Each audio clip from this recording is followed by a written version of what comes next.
ہم اکثر کہتے ہیں کہ ہمیں لوگوں کی پہچان ہے، لیکن سچ تو یہ ہے کہ انسان کی اصل پہچان صرف مشکل وقت میں ہوتی ہے۔ وی آفٹن بیٹا، جب وقت اچھا ہوتا ہے تو مخلص ہونے کا ناٹک کرنے والوں کی لائن لگی ہوتی ہے۔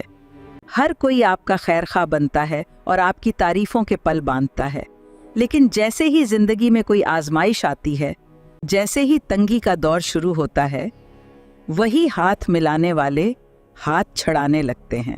مشکل وقت دراصل اللہ کی طرف سے ایک چھلنی ہے جو آپ کی زندگی سے کچرے اور منافق لوگوں کو نکال باہر کرتی ہے۔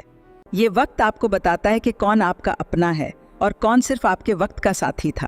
جو شخص آپ کے برے وقت میں آپ کے ساتھ کھڑا رہے، آپ کے آنسو پونچھے اور آپ کو ہمت دے، وہی آپ کا سچا ہمدرد ہے۔ باقی سب صرف تماشائی ہیں۔ مخلص لوگوں کی قدر کریں اور منافقوں کو ان کے حال پر چھوڑ دیں۔ آپ کی زندگی میں وہ کون سا مخلص انسان ہے جو ہر مشکل میں آپ کے ساتھ کھڑا رہا؟ کمنٹس میں ضرور بتائیے گا بیٹا۔